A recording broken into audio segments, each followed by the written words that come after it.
हैं, बहरहाल सवाब मिलता है। एक ज़ईफ़ रिवायत में तो यहाँ तक आता है कि अगर कोई शख्स घर में वज़ू बनाता है और वो घर से वज़ू बनाकर मस्जिद में जाता है तो उसको एक हज का सवाब दिया जाता है। तो घर से वज़ू बनाने की बहरहाल फजीलत तो है ही। अगरचे हम इस ज़ईफ़ हदीस को अगर न भी माने और ये मान लें तो कम से कम इतना तो मानो कि घर से वज़ू बना के चलना ये बहरहाल बहुत बड़ी सवाब की बात है और बहुत बड़ी नेकी की बात है। अब जो लोग मस्जिद में आ गए तो अब उनको कहा जा रहा है, जो लोग घरों में हैं उनको नहीं कहा जा रहा है। अब जो लोग अजान के ये पहला जुमला सुनकर घरों में वुजू बनाकर निकल रहे हैं उनसे अब कहा जा रहा है अशहदु अल्ला इलाहा इल्लल्लाह।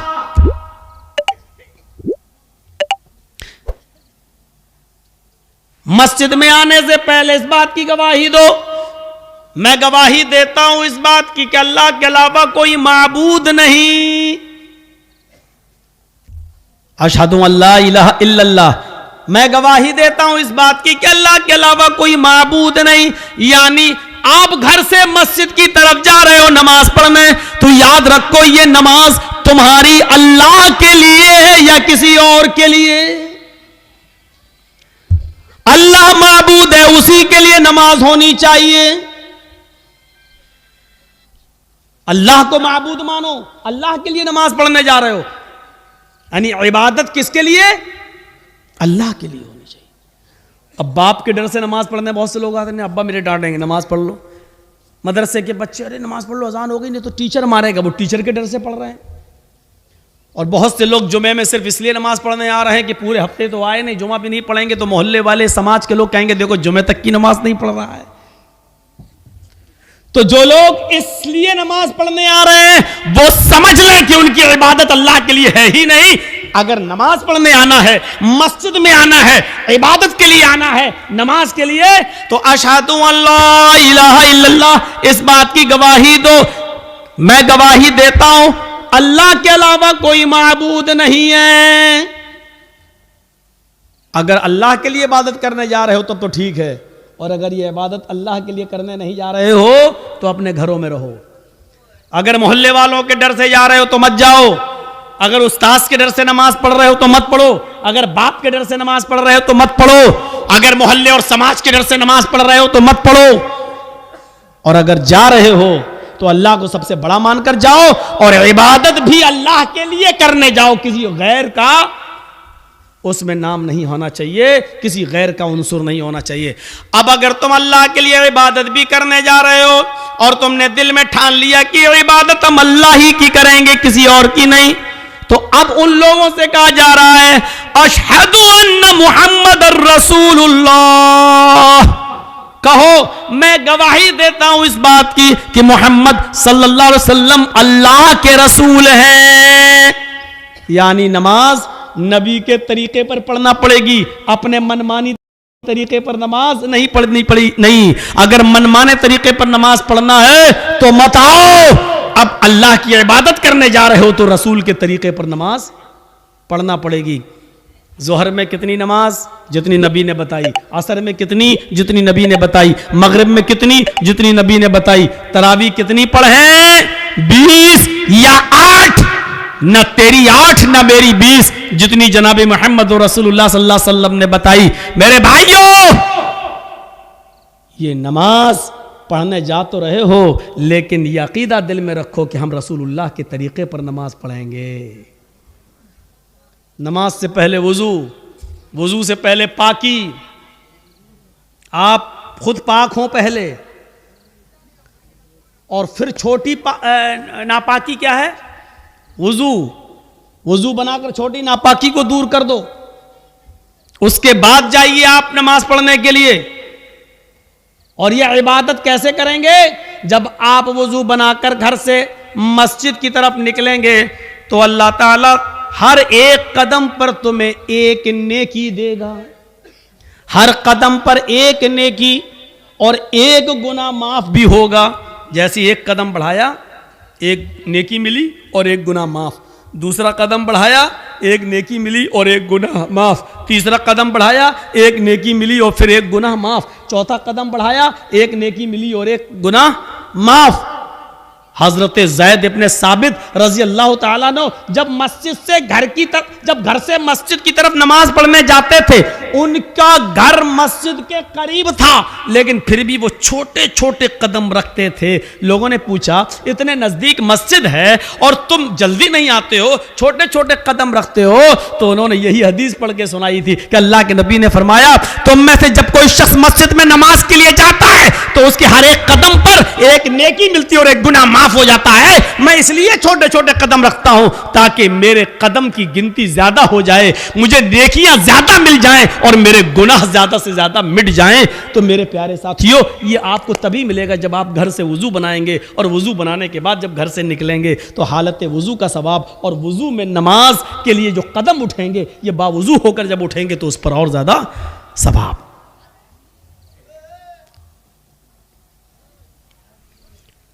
तो अल्लाह को पहले सबसे बड़ा मानो। जिन्होंने अल्लाह को सबसे बड़ा मानकर अपना कारोबार, अपना बिजनेस बंद कर दिया, वो मस्जिद की तरफ जाएं। मस्जिद की तरफ जाने वालों, अगर अल्लाह के लिए इबादत करने जा रहे हो तो ठीक, वरना मत जाओ। और अल्लाह के लिए इबादत करने जाने वालों, अगर यह इबादत जनाब मोहम्मद रसूलुल्लाह के तरीके पर करना है तो ठीक। अब ये तीन चीजें बताने के बाद अब कहा जा रहा है, सुनो, ये तीन चीजें, अल्लाह को सबसे बड़ा मान लिया और इबादत अल्लाह के लिए करने जा रहे हैं, और यह इबादत नबी के तरीके पर करने का इरादा है, नबी के तरीके पर, नबी ने जैसे बताया है। शाबाश बेटा, ले लो, लो हम बैठ गए,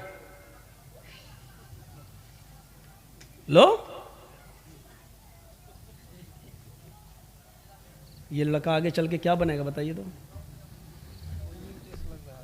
अरे कुछ नहीं, उसके घर वालों ने भेजा, फोटो लेके आओ। इतना हम, आप जिस स्कूल में पढ़ रहे हैं ना, उसका मैं हेडमास्टर रह चुका हूँ। ये बच्चा क्या जाने बेचारा फोटो लेके, उसको किसने भेजा हम लोग सब समझ रहे हैं। चलो, तो हो गया बेटा, वीडियो बना रहे हो क्या? ओ, ये सब बन रही है, ये सब बन रही है। अरे आजकल के बच्चे, अभी शादी कर दो तो 2 बच्चों का बाप बन जाएगा वो। ये आजकल की औलाद है भैया, आजकल की औलाद। तो मेरे भाइयों सुनो, 3 चीजें बताई गई। उसके बाद पहले अल्लाह को सबसे बड़ा मानो, दूसरा जब अल्लाह को बड़ा मान लिया तो इबादत अल्लाह के लिए करो, और इबादत जब अल्लाह के लिए करने का पूरा अज़्म हो गया तो ये इबादत रसूलुल्लाह के तरीके पर करो, नबी के तरीके पर, रसूल के तरीके पर। कुछ नहीं चलेगा तेरा मेरा। नबी ने 1 रकात में 1 रुकू किया, 1 ही करना है। नबी ने 1 रकात में 2 सजदे किए, 2 ही करना है। नबी ने जोहर में 4 पढ़ी, अगर तू 6 पढ़ेगा तो गुनाहगार होगा। नबी ने मगरिब में 3 पढ़ी, अगर तू 4 पढ़ेगा तो गुनाहगार होगा। नबी ने फजर में 2 पढ़ी, अगर तू 3 या 4 पढ़ेगा तो गुनाहगार होगा। नमाज उतनी ही पढ़ना है जितनी जनाब मोहम्मद रसूलुल्लाह ने बताई है। तो मेरे भाइयों, अगर ये तरीका नबी का मानते हो तो अब ये 3 चीजें जब तुमने मान ली, तब कहा जा रहा है हय्या अलस सलाह, अब आओ नमाज के लिए। देखा, नमाज के लिए कब बुलाया जा रहा है? पहले ये 3 बातें जब बता दी गई और आपके दिमाग में डाल दी गई। ईमानदारी के साथ बताइए, अजान का ये फलसफा और ये मकसद आज से पहले आपने किससे सुना था? हमें तो ये मालूम था कि नमाज, अजान हो रही, चलो नमाज पढ़ना है, नमाज के लिए अजान हो रही। नहीं, नमाज के वक्त को बताने के लिए घड़ी काफी है। नमाज के वक्त को बताने के लिए आजकल टाइम मोबाइल बतला रहा है। नमाज का वक्त बताने के लिए अजान नहीं है, अजान अल्लाह को सबसे बड़ा बताने के लिए और इबादत अल्लाह की बताने के लिए और तरीका जनाब मोहम्मद रसूलुल्लाह का बताने के लिए ये अजान दी जा रही है। जब ये 3 चीजें आपने एक्सेप्ट कर ली, कबूल कर ली, तब कहा जा रहा है हय्या अलस सलाह, आओ नमाज के लिए। अब ये नमाज तुम्हें भलाई पर पहुंचाएगी, ये नमाज तुम्हारे लिए भलाई का रास्ता खोलेगी। इसलिए क्या कहा जा रहा है? हय्या अलल फलाह, आओ ऐसी नमाज पढ़कर भलाई पर, भलाई के लिए आओ, भलाई के, हय्या अलल फलाह, आओ कामयाबी की तरफ, आओ भलाई की तरफ। यानी जब अल्लाह की इबादत करोगे और रसूल के तरीके पर करोगे तो ये नमाज तुम्हारे लिए भलाई का रास्ता है, ये नजात का जरिया है, ये नजात का जरिया। और अगर अल्लाह के लिए नहीं है और रसूल के तरीके पर नहीं है तो ये नमाज भी नहीं है और भलाई भी नहीं, भलाई भी नहीं।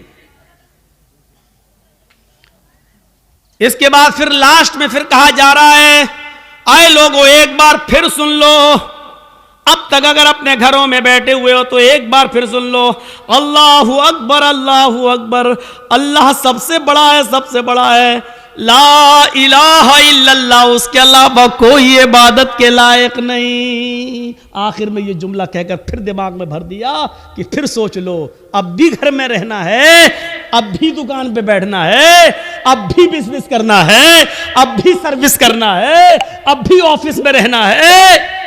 लास्ट में फिर सुन लो कि अल्लाह सबसे बड़ा है। अगर ऑफिस का मालिक निकाल देगा निकाल दे, क्योंकि रोजी वो नहीं देता, रोजी देने वाला अल्लाह है।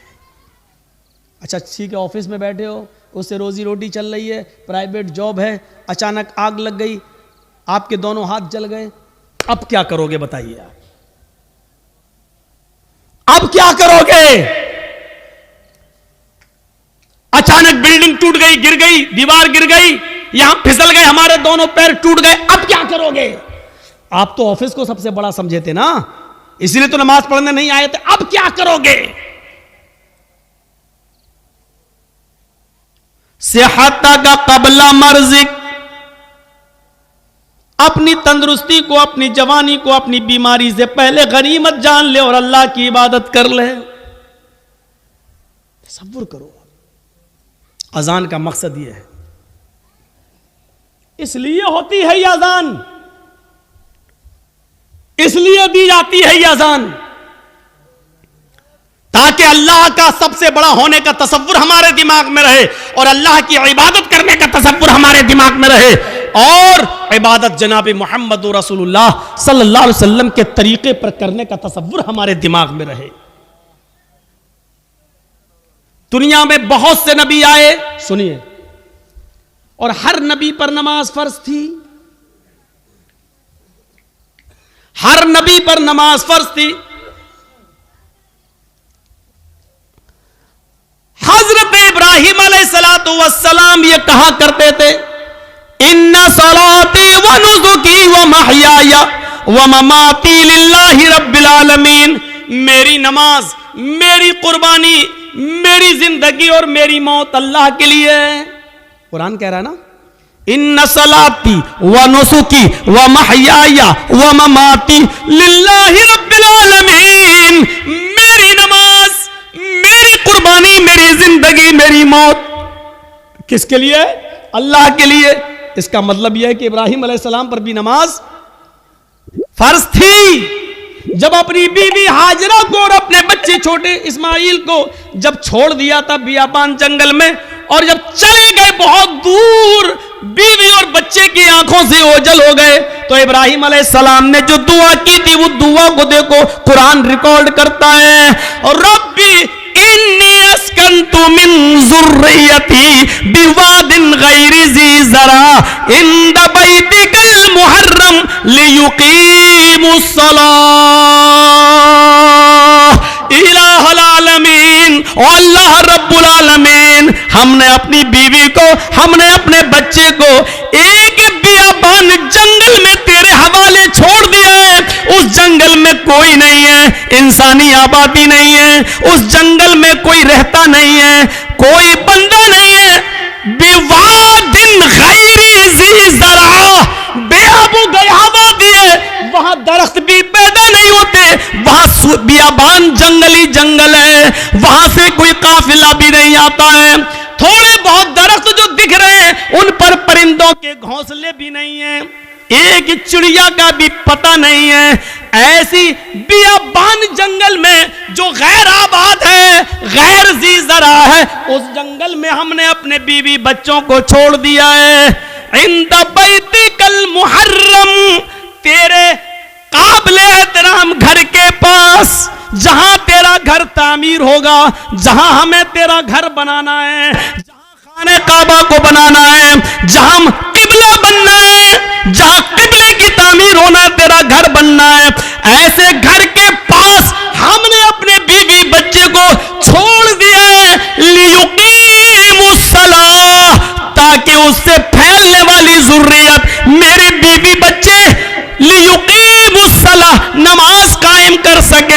नमाज अदा कर सके, नमाज पढ़ सके।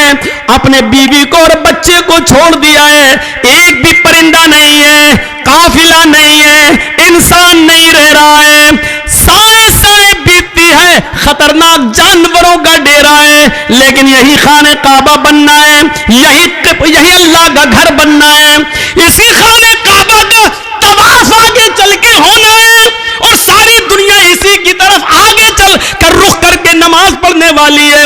हमें इसी जगह पर अपने बीवी बच्चों को छोड़ दिया है, ताकि मेरी बीवी से, मेरे बच्चों से जो नस्ल फैले, जो तादाद बढ़े, जो संख्या बढ़े, जो आबादी बढ़े, लियुकीमुस्सलाह, वो तेरे लिए नमाज पढ़ सकें, वो नमाज कायम करें, वो नमाज पढ़ने वाले हों। इब्राहिम अलैहिस्सलाम ये दुआ कर रहे हैं, हमने अपनी बीवी और बच्चों को ऐसी जगह छोड़ा है जो बिल्कुल बियाबान है, लेकिन हमने वहां इसलिए छोड़ा है, वहां तेरा घर है इसलिए छोड़ा, ताकि वो नमाज अदा करें, नमाज पढ़ें। कुरान की आयत से हमें पता चलना चाहिए कि नमाज की अहमियत क्या है।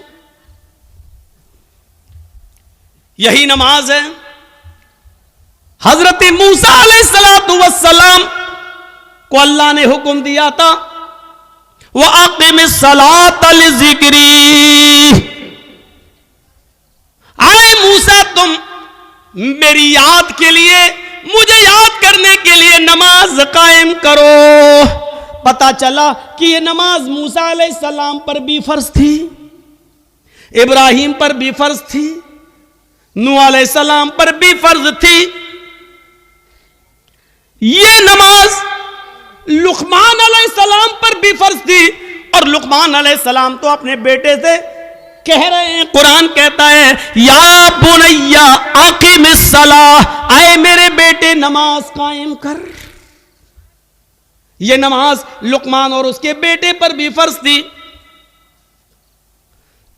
रहा नबी अकरम का मसला, तो अल्लाह के नबी का मसला तो मैंने अभी बयान कर दिया। अम्मा आयशा कहती है, अजान की आवाज सुनकर मुझे हटा देते, मुझसे दूर हो जाते, ऐसा लगता जैसे मुझे जानते ही नहीं है, ऐसा लगता जैसे मुझे पहचानते ही नहीं है, कभी हमें देखा ही नहीं है, ऐसा महसूस होता है जैसे ये हमें पहचान ही नहीं रहे हैं। ये नमाज का हाल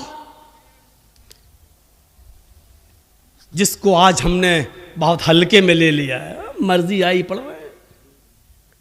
अगर नमाज के बारे में सही जानकारी मिल जाए तो उससे आप अंदाजा लगा सकते हैं कि बेनमाजी की मुआशरे में क्या हैसियत है। बेनमाजी के घर खाना खाना जायज नहीं है, बेनमाजी की शादी में शिरकत करना जायज नहीं है।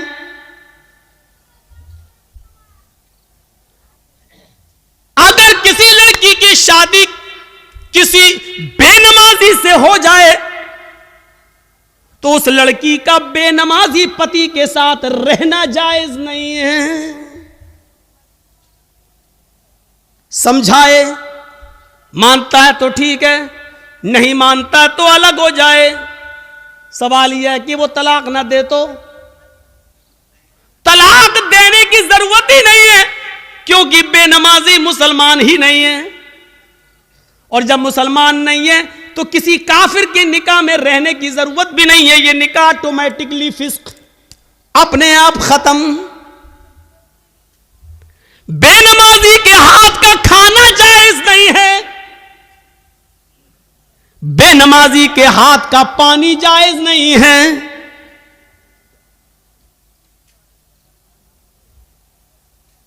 बेनमाजी अगर मर जाए तो उसकी नमाज़े जनाजा पढ़ना जायज नहीं है। बेनमाजी अगर मर जाए तो उसको मुसलमानों के कब्रिस्तान में दफन करना जायज नहीं है। क्या क्या बताऊं।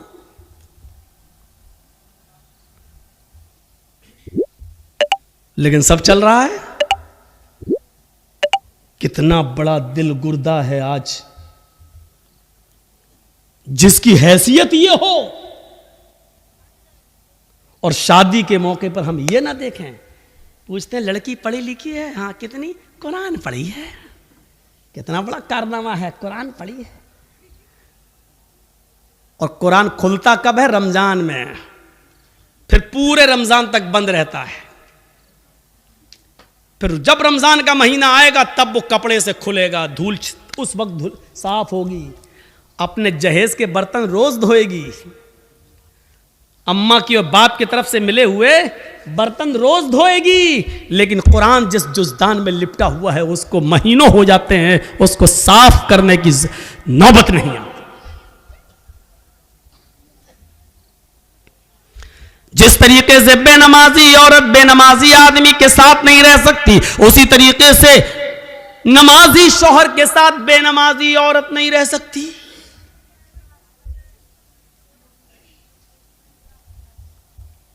देख रहे हैं आप, इन नबियों पर भी नमाज फर्ज थी। यह अलग बात है कि किसी नबी के ऊपर 2 रकात फर्ज थी, किसी नबी के ऊपर 4 रकात फर्ज थी, किसी नबी के ऊपर 3 रकात फर्ज थी, किसी के ऊपर 2 टाइम की थी, किसी के ऊपर 3 टाइम की थी, सुबह दोपहर शाम, और किसी के ऊपर 5 टाइम की थी, किसी के ऊपर 4 वक्त की भी नमाज फर्ज थी। लेकिन अल्लाह के नबी जनाब मोहम्मद रसूलुल्लाह सल्लल्लाहु अलैहि वसल्लम जब नबी बनाकर भेजे गए तो आपने ये नमाज 5 वक्त की फर्ज की, क्योंकि अल्लाह ताला ने 50 से 5 वक्त की कर दी। और जब 5 वक्त की फर्ज कर दी गई तो नमाज का उसूल ये बनाया कि फजर में 2 रकात रख दी, जोहर में 4 रकात रख दी, असर में 4 रकात रख दी, मगरिब में 3 रख दी और ईशा में 4 रख दी। क्योंकि किसी नबी के ऊपर 2 थी, किसी के ऊपर 3 थी और किसी के ऊपर 4 थी। 2 से कम नहीं थी और 4 से ज्यादा किसी के ऊपर फर्ज नहीं थी। इसलिए अल्लाह के नबी ने 2 भी रखी, 3 भी रखी और 4 भी रखी, ताकि लोगों को इस बात का इल्म हो जाए कि मैं किसी नबी के खिलाफ नहीं हूं। मैंने फजर में 2 रकात नमाज फर्ज की है ताकि उन नबियों की भी इक्तिदा हो जाए जो 2 रकात जो पढ़ा करते थे। 3 रकात भी मैंने मगरिब में रख दी है, क्योंकि कुछ नबियों पर 3 वक्त 3 रकात फर्ज थी, तो मैंने उनको की 3 रकात भी रख दी ताकि उस नबी की सुन्नत भी जिंदा हो जाए। और जिन नबियों पर 4 रकात फर्ज थी हमने जोहर, असर और इशा में 4 रकात फर्ज कर दी ताकि उस नबी की सुन्नत पर भी अमल हो जाए। मैं नबियों का मुखालिफ नहीं हूं, मैं रसूलों का मुखालिफ नहीं हूं, हाँ मैं आखिरी नबी हूं। अब तरीका मेरा चलेगा, अब रास्ता मेरा चलेगा। दुनिया में 3 ही किस्म की मखलूक है। एक मखलूक जो हमेशा खड़ी रहती है, जैसे पेड़, दरख्त, पहाड़, ये खड़े हैं। कुछ मखलूक झुकी हुई होती है, जैसे भैंस, बकरी, गाय, भेड़। आप देखिए, हम लोग जब ऐसे रुकू में चले जाएं तो बिल्कुल वही शक्ल हो जाती है। और कुछ मखलूक ज़मीन से चिपकी हुई होती है, जैसे छिपकली, चूहा। दीवार पे भी चढ़ेगा तो चिपका हुआ होगा, ज़मीन पे होगा तो ऐसे होगा। ये 3 ही किस्म की मखलूक है, चौथी कोई किस्म नहीं है। और अल्लाह कहता है युसब्बिहु लिल्लाहि मा फिस समावाति व मा फिल अर्ज़। ज़मीन व आसमान की सारी मखलूक अल्लाह की तस्बीह बयान कर रही है, अल्लाह की हम्द व सना बयान कर रही है। अल्लाह के नबी सल्लल्लाहु अलैहि वसल्लम ने नमाज में ये तीनों कंडीशन लागू कर दी है। अल्लाहु अकबर। अय अल्लाह, ये पहाड़ भी तेरी हम्द व सना बयान करते हैं, ये दरख्तों के पत्ते भी हम्द व सना बयान करते हैं।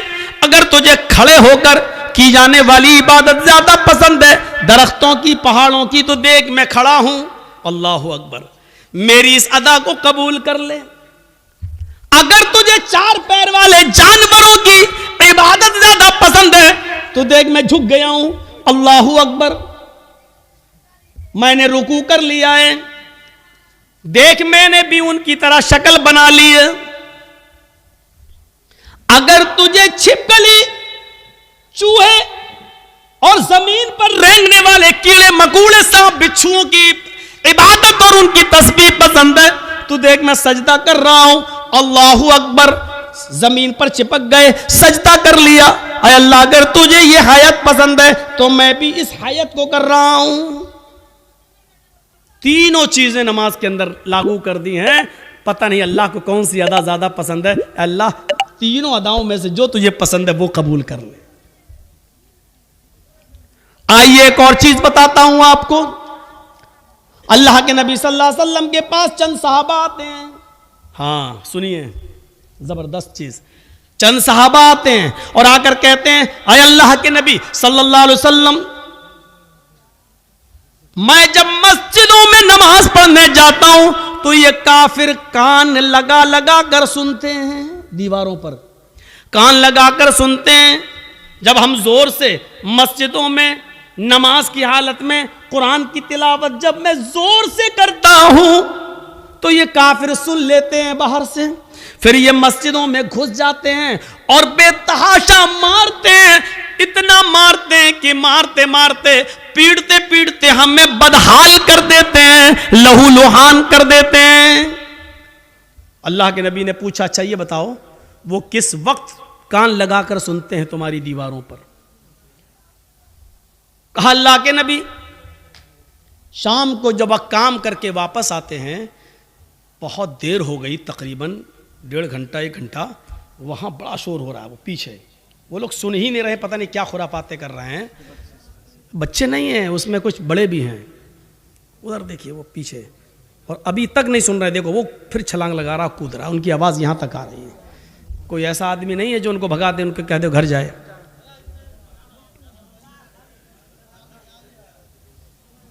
इतने शैतान बच्चे, इनके माँ बाप से पूछो, हमें हमारा दिल कहता है ये रात में पैदा हुए होंगे।